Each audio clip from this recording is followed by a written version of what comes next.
Nerve damage হওয়ার কারণে আপনার হাত পা যদি অসাড় হয়ে পড়ে, ঝিনঝিন করে, তীব্র ব্যথা হয়, হাত পা জ্বালা পোড়া করে, আপনি যদি ঠান্ডা গরমের মধ্যে পার্থক্য বুঝতে না পারেন, অথবা যদি হাত পায়ে টান ধরে, চলার সময় ব্যালেন্স হারিয়ে ফেলেন, তাহলে আপনাকে নার্ভের হেলথের দিকে খেয়াল রাখতে হবে। আর নার্ভকে সবল রাখার জন্য আমাদের শরীরে বেশ কিছু ভিটামিন সঠিক মাত্রায় থাকা অত্যন্ত জরুরি। বিশেষ করে ভিটামিন বি কমপ্লেক্সের মধ্যে 6টি ভিটামিন অত্যন্ত গুরুত্বপূর্ণ ভূমিকা পালন করে। ভিটামিন বি কমপ্লেক্সের মধ্যে এই সমস্ত ভিটামিন গুলোর অভাব হলে আমাদের নার্ভে কি কি সমস্যা হতে পারে, আর এই ভিটামিন গুলো কোন কোন খাবারে বেশি থাকে, সেই সমস্ত নিয়ে আজকের এই ভিডিওটিতে আলোচনা করব।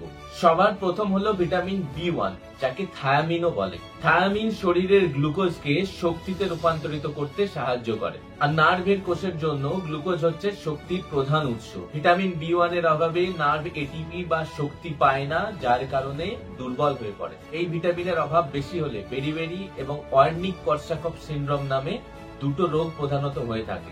বেরিবেরিতে হার্ট ও পেশিতে প্রচুর সমস্যা হয়, আর ওয়ার্নিক ডিজিজে ভারসাম্যহীন এবং স্মৃতিশক্তি দুটোই হারাতে শুরু করে। মদ পান করলে এই সমস্যাটা একটু বেশি হয়। 2 নম্বর ভিটামিন হলো ভিটামিন বি3 বা নিয়াসিন। ভিটামিন বি3 আমাদের রক্তনালীকে প্রশস্ত করে রক্ত চলাচলকে স্বাভাবিক করে রাখতে সাহায্য করে, যা নার্ভের টিস্যুতে নিউট্রিয়েন্টস এবং অক্সিজেনের মাত্রা সরবরাহ করে স্বাভাবিক রাখে।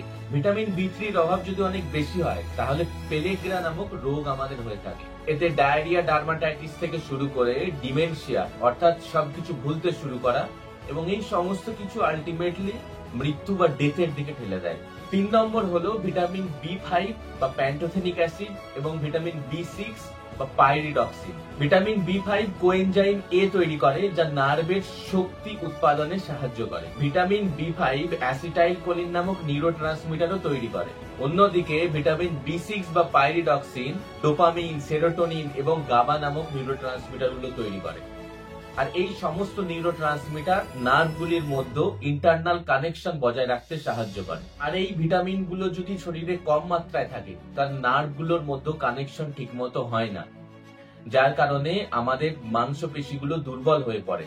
এর সাথে সাথে আমাদের পায়ের নিচে বার্নিং পেইন বা প্রচন্ড জ্বালা পোড়া শুরু হয়। এবার 5 নম্বর হলো ভিটামিন বি9 বা ফলিক অ্যাসিড এবং ভিটামিন বি12 বা সায়ানোকোবালামিন। এই দুটো ভিটামিন আমাদের নার্ভের মাইলিন শিট তৈরি করতে লাগে। মাইলিন শিট হলো নার্ভের চারিপাশে থাকা একটা প্রোটেক্টিভ লেয়ার। এই লেয়ারটি নার্ভের সিগন্যালকে দ্রুত পাঠাতে সাহায্য করে। তাছাড়া ভিটামিন বি12 নার্ভের রিজেনারেশন বা পুনর্জন্মেও সাহায্য করে। এই দুটি ভিটামিনের অভাবে আমাদের হাত পা ঝিনঝিন করতে শুরু করে এবং আমাদের মনোযোগে ঘাটতি হতে শুরু হয়। ভিটামিন বি12 এর অভাবে আমাদের অপটিক নার্ভও ড্যামেজ হয়, যাতে আমাদের চোখের দৃষ্টিশক্তিও কমে যায়। অন্যদিকে ভিটামিন বি9 বা ফলিক অ্যাসিড প্রেগন্যান্সিতে বাচ্চার নার্ভ টিউব তৈরিতে সাহায্য করে।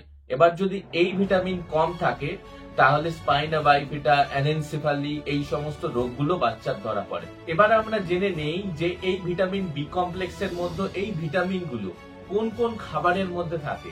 মেইনলি ব্রাউন রাইস, মাছ ও মুরগির মাংস, সমস্ত ধরনের শাকসবজি, বাদাম এবং ডিমের মধ্যে এই সমস্ত ভিটামিনগুলো আমরা পেয়ে থাকি। আর যদি আপনাকে ভিটামিন বি কমপ্লেক্স সাপ্লিমেন্ট নিতে হয়, তাহলে অবশ্যই একবার ডক্টরের সঙ্গে কনসাল্ট করে তারপরে নিন। আজকের ভিডিও এই পর্যন্তই। সুস্থ এবং ভালো থাকুন। ভিডিওটি ভালো এবং ইনফরমেটিভ লাগলে কাইন্ডলি লাইক, শেয়ার, সাবস্ক্রাইব এবং কমেন্ট করুন। অনেক অনেক ধন্যবাদ।